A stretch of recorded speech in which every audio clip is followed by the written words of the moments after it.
සුනේ විදිවීමට සිත පන්සලක් සාදවා සියලු පහසුකම් සහිතව වැඩවසන්නට වීය.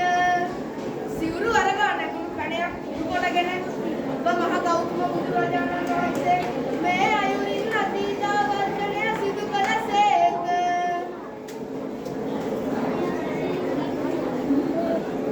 පසී රට බරණැස් නුවර බ්‍රහ්මදත්ත නම් රජ කෙනෙක් රාජ්‍ය පාලනය කරන කල්හි මුතුමෝහට මහින්සා චන්ද්‍ර නම් පුතුන් දෙදෙනෙකු වීය. කල්යත් නොවුන්ගේ මෑණියන් පරලොව සැපත් වන්නට වීය. පසුව පත් වූ රාජ්‍ය විසෝතුමෝට සූර්ය නැමැත්තා වූ පුතුන් කුමරෙක්ද ජනිත වීය.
නැද්ද මහ එමෙති ඔබ ගොස් මාගේ දරුවන් කොහෙද විමරම් කරන්නේ රජතුමනි මා ඔබ කුඩා කාලේ සිට දන්නේ ඔබගේ මුවෙන් තාක්ෂණීමෙන් ඔබට පැනයක් බව පෙනේ ඔව් මහ එමෙති ගැටලුව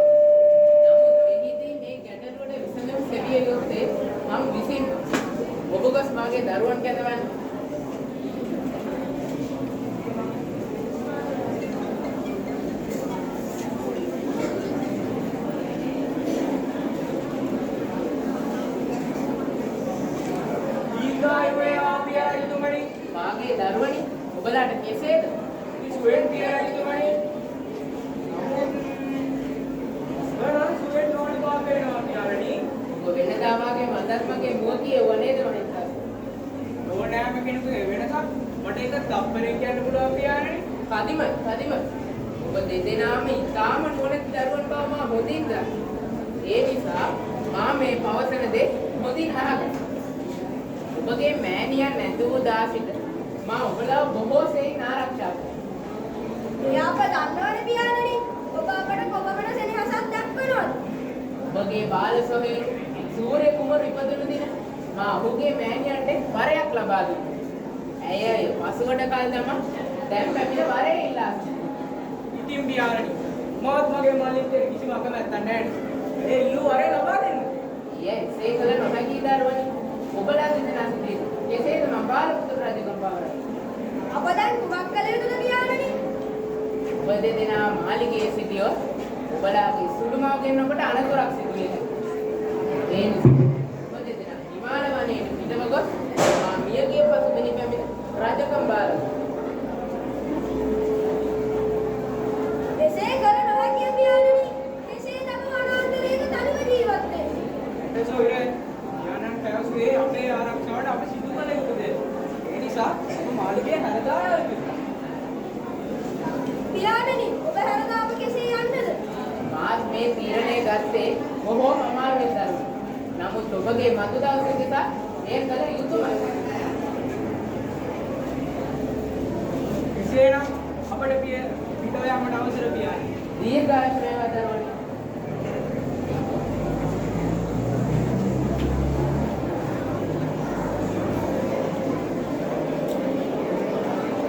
ආරක්ෂක තිබුණා වෙනස් තීරණයක් ගැනීම.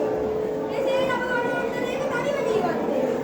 ඒ සොයුරේ මාළිගයේ අපට අනුතර බොහෝමයි. වනාන්තරේ අප ආරක්ෂිතයි.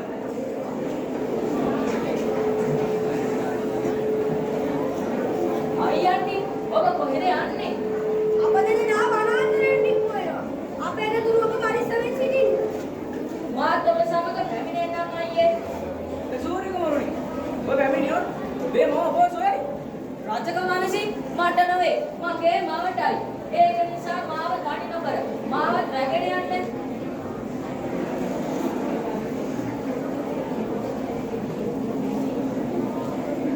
මේ වනාන්තරේ හරිම සුන්දරයි නේද?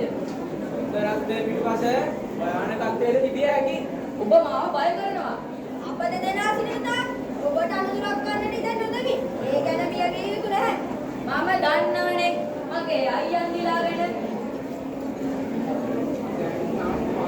දෙහෙට්ටු සූර්ය කුමරුනි ඔබට පුළුවන් දරපේන පිටට ගොස් ඔබත් පැන් බී අපටත් පැන් රැගෙන එන්න. මම පැන් දැගෙන එන්නම්. ඔබ දෙදෙනා විවේක ගන්න.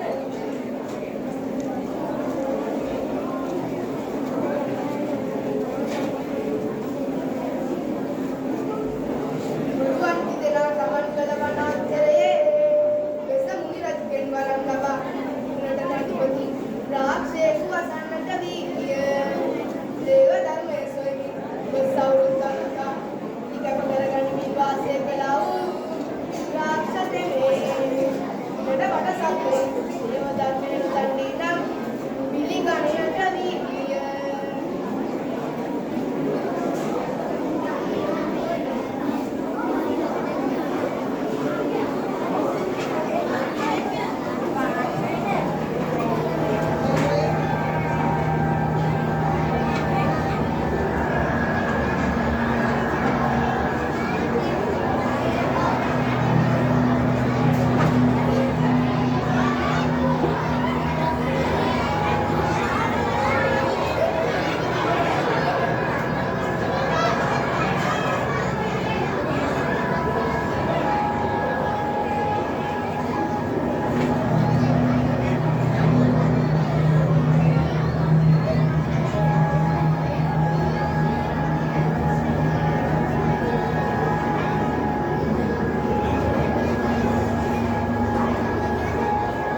රජු පිළිතුරු ලබා දුන්නා පමණි.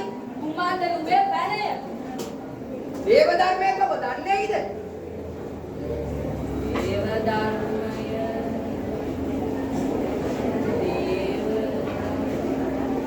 දේව ධර්මය මා දනි.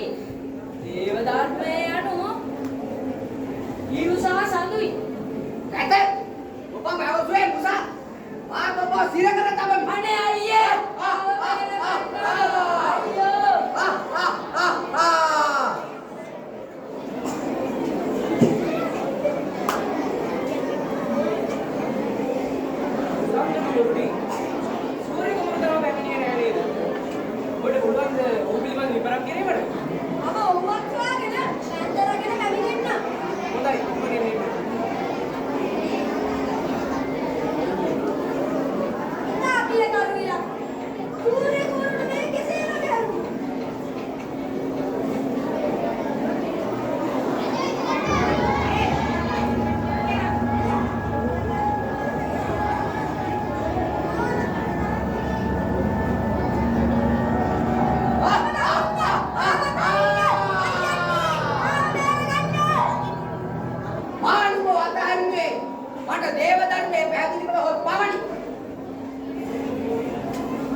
මරුණි ඇමිනෙන්න මේ පිළට වැස දියනා දැන් බී වෙහෙස නිවාගෙන යන්න.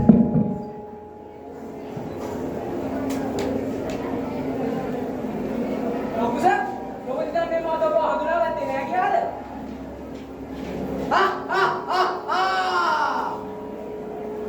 මා වුන් සිර කරා. මේ විලට පැමිණෙන වුන් දේව ධර්මයේ නොදන්නෝන ඔවුන් පිළිගැනීමට මට අවසර තිබේ. කවුද උඹට මම අවසරය ලබා දුන්නේ? එසමුණි රජු. හොඳයි. මම උඹට දේව ධර්මයේ පැහැදිලි කරමු. දේව ධර්මයේ කෙසේවිද? එසේනම් අහගනිව් රකුස. දේව ධර්මය අනු හිරියොත්ප්ප දෙකයි. එනම් පව් කිරීම නැති බිය සහ ලැජ්ජාව. මොනෑම හෝ සතෙක් පව් කිරීමට බියක් හෝ ලැජ්ජාවක් ගන්නේ නම් ඕට නිවන් මාගේ දොරටු විරුද්ධ කරන්න හැකි. සාදු සාදු. දේව ධර්මයේම උගත්ැමි. මම ඔබට ඔබේ එක් සහෝදරයෙක් ලබා දෙමි. මට දෙදෙනාම අවශ්‍යයි. නැත.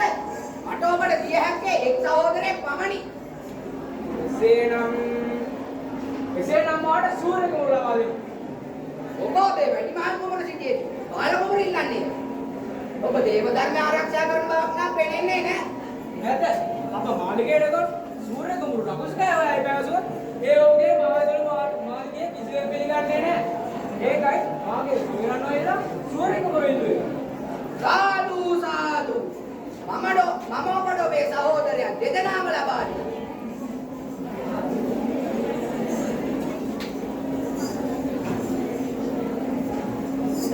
යරක්ෂාගේ ආරක්ෂාව යටතේ ජීවත් වූ මාල්වරුන් තිදෙනා රජුගේ යැවීමෙන් රක්ෂා දෙකටුව වර්ණස් නුවරට පැමිණ චන්ද්‍ර කුමරුට යුවරාජ තනතුරද සූර්ය කුමරුට සේනාධිපති තනතුරද ලබා දුන් ශාසක රජතුමා රකුසාට ආහාර පාන ලබා දෙමින් දැහැමින් රජකම් කරන්නට වීය.